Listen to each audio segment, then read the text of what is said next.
ব্যাসিলিকার সম্মুখের অংশ।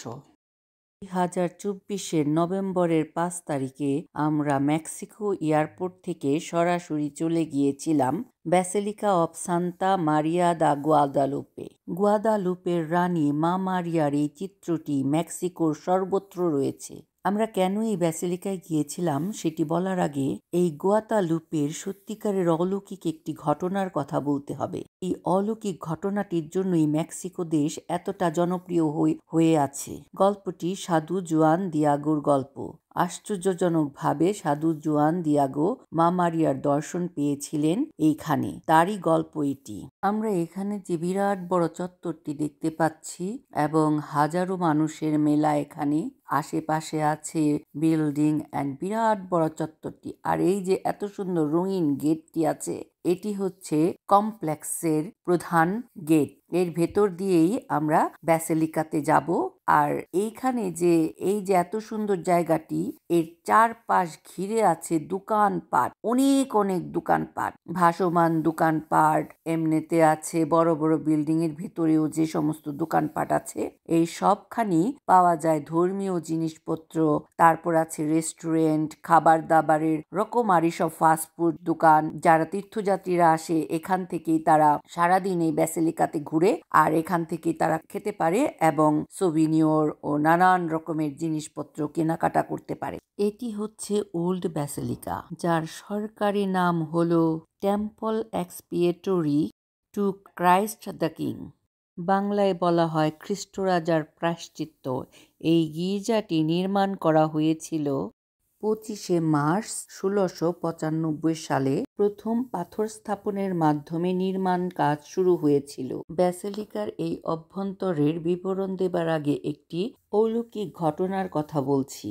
মেক্সিকান বিপ্লবের ঠিক পরে, ক্রিস্টেরো যুদ্ধের অর্ধদশক আগে 14ই নভেম্বর 1921 সালের সকালে এই পুরাতন ব্যাসিলিকার মূল বেদিতে এক বোমা বিস্ফোরিত হয়েছিল। এটি সেই মূল বেদি যেখানে পৃষ্ঠপোষক খ্রিস্টরাজের ছবি আছে। বোমাটি একটি ফুলদানির ভেতরে লুকোনো ছিল।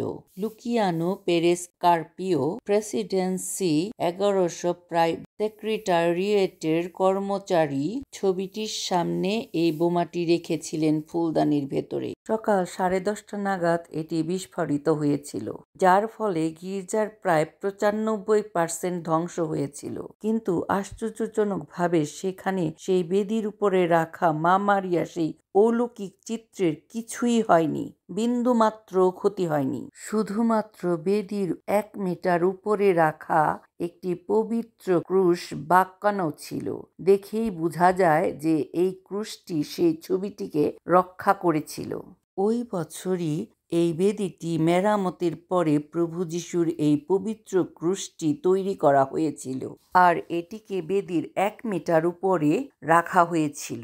এই ঘটনার কারণে ছবিটিকে একটি অনুলিপি দ্বারা প্রতিস্থাপন করা হয়েছিল এবং 1929 নাগাদ ছবিটিকে আর তার যথাস্থানে ফিরিয়ে আনা হয়নি অলৌকিক ছবিটির সুরক্ষার জন্য। আমি আরও বিস্তারিতভাবে আমার পরবর্তী বইয়ে এই সমস্ত বিবরণ জানাবো।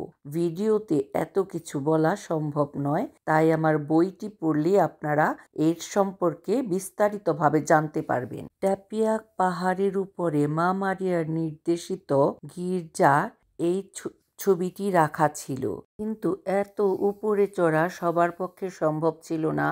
আর এত তীর্থযাত্রীদের জন্য উপরের গির্জায় জায়গার অভাব হওয়াতেই এই পুরাতন ব্যাসিলিকাটি নির্মাণ করা হয়েছিল। এর নির্মাণ কাজ 1709 সালে শেষ হয়েছিল।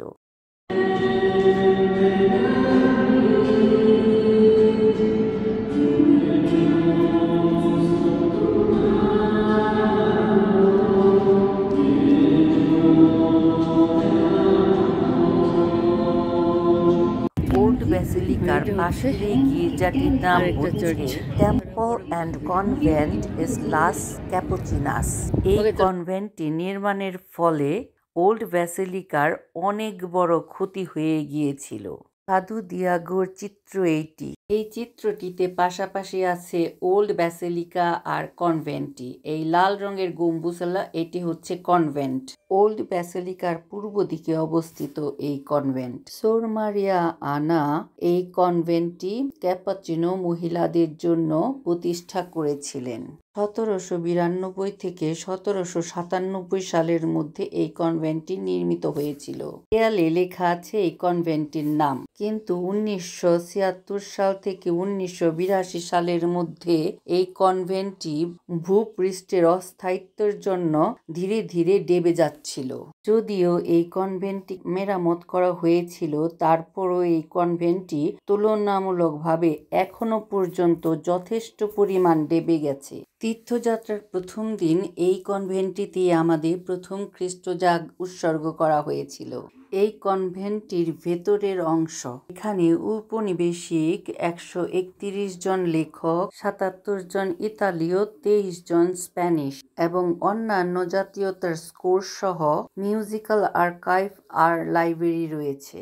কমপ্লেক্সটির মধ্যে রয়েছে লরেস বোতর্নির থিওলজিক্যাল লাইব্রেরি, যার মধ্যে 70 বছরের ইতিহাস, 22,000-টিরও বেশি ভলিউম রয়েছে। এই লাস ক্যাপুচিনাস কনভেন্টের উত্তর শাখায় 1941 সালের খোলা জাদুঘরে 4,000টি সাংস্কৃতিক সংস্কৃতির সমন্বয়ে তৈরি নতুন স্প্যানিশ শিল্পের একটি গুরুত্বপূর্ণ সংগ্রহ রয়েছে। এর ভেতরের এই ফ্রেস্কোটি গুয়াদালুপের মা মারিয়া, তারপর সান্তিয়াগো, তারপর আছে পবিত্র পরিবার, আছে শিশু যীশু খ্রিস্ট, মাদার মেরি ও শিশু। এর পাশের চিত্রটি পুরাতন ব্যাসিলিকার চিত্র। একটু লক্ষ্য করলেই দেখবেন এই ব্যাসিলিকাটি এক পাশে কাত হয়ে আছে। ব্যাসিলিকাটি এক সময় হাজার হাজার তীর্থযাত্রীদের জন্য উপযুক্ত ছিল। এই ভবনটি, যার মূল উদ্দেশ্যই ছিল সান জুয়ান দিয়েগোর তিলমা বা মা মারিয়ার অলৌকিক চিত্রটিকে রক্ষা করা আর প্রদর্শন করা। এই পুরাতন ব্যাসিলিকার দরজাটি আবার 2000 সালে খোলা হয়েছিল।